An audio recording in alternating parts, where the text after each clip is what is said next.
talk to you about leadership. Leadership is something that we have discussed a lot in our class, and it is a main component when dealing with sports, business, or just about practically everything. Leadership is something that can be found in everyday to-day operation and doesn't always have to be someone or something at a large scale. Being a leader can happen anywhere, no matter the size or complexity of what you are doing. So to start things off, what is leadership? I feel like if we talk about leadership and the definition, then those that can understand it can get a better idea and can strive to become a better leader. So leadership can be defined as the action of leading a group of people or an organization. So what is leading then? Leading is the process whereby an individual influences a group of individuals to achieve a common goal. And here the key word was influence. A leader influences, motivates those that follows. So one thing that people confuse leadership with is management. However, these two words have two totally different types of meanings. A leader is going to be someone that creates a vision and a strategy, where a manager is going to make plans and budgets. A leader is also someone that motivates and supports getting from A to B, while the manager, on the other hand, is going to just oversee and is all about the process and making sure everyone is doing their job in order to achieve the benchmark goals that are along the way on their plan.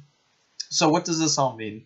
A leader is going to communicate and with the vision and influence those around them to see this vision and work as they work together as they look to achieve this shared value. And then we have a manager will be someone who delegates responsibility and one who will just monitor results. Again, these two are totally different things and should not be viewed as the same thing because they are not. Okay, so now that we know what leadership is, you're probably wondering what makes a good leader. What does it take? Well, I'm sorry to say that I'm not here to give you the golden pathway to become a great leader. Why is that? Because there is none. There's so many moving parts and different characteristics that makes a great leader, and there's no two leaders alike. However, I can tell you some traits that a lot of great leaders have and that may help you become a better leader. So one of the ones that I think is very important is communication. It's probably the most important to me as to becoming a great leader. If you can connect or listen to those around you, then you're going to have great opportunities. Because if you miss out, if you don't communicate or dialogue with your followers, then sometimes you're going to miss ideas that even the least likely of people will have. So be able to communicate and have an open dialogue is welcoming to others and is as they follow you, and they will want to continue to follow yourself and your vision that you have moving forward.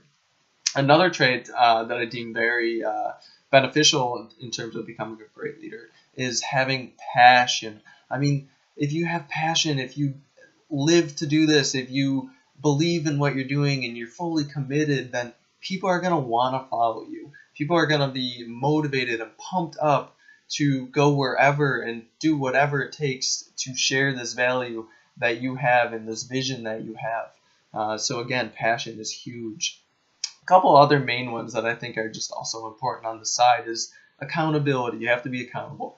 You have to have a good work ethic, and you have to be creative. To be creative, you're making yourself more expandable than the other leaders out there, doing something different that others may not have thought of in the process.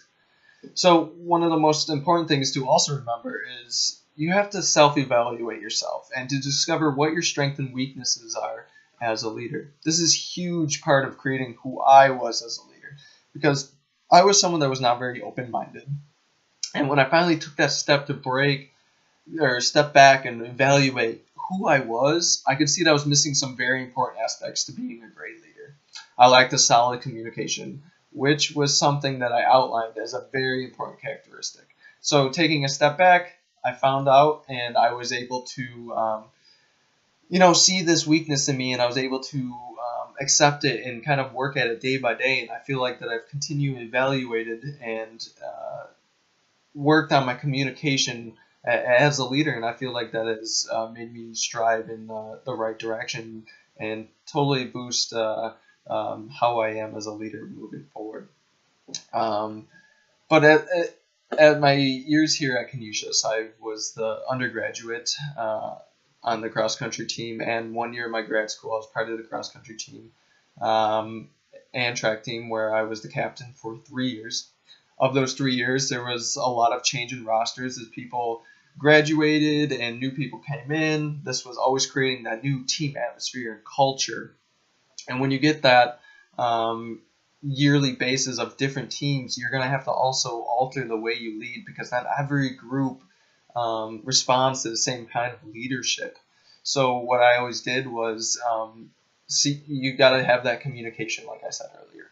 And if you have that communication, you can break down how people respond. You can find that trigger point that makes them motivated. So every year is a reevaluation and adaptation. And so I firmly believe good leaders are people that can evaluate, adapt, and overcome anything that is thrown at them and their group. So I hope that you guys learned a little bit about this leadership, and if there's anything that you guys should take away from this video, is that you should evaluate yourself and critique who you are. Don't be too hard on yourself, though. Just recognize your weaknesses and your strengths and ask yourself, how can I improve on my weaknesses moving forward? Thank you everyone for watching, and I hope your guys' semesters finish up well. Thanks.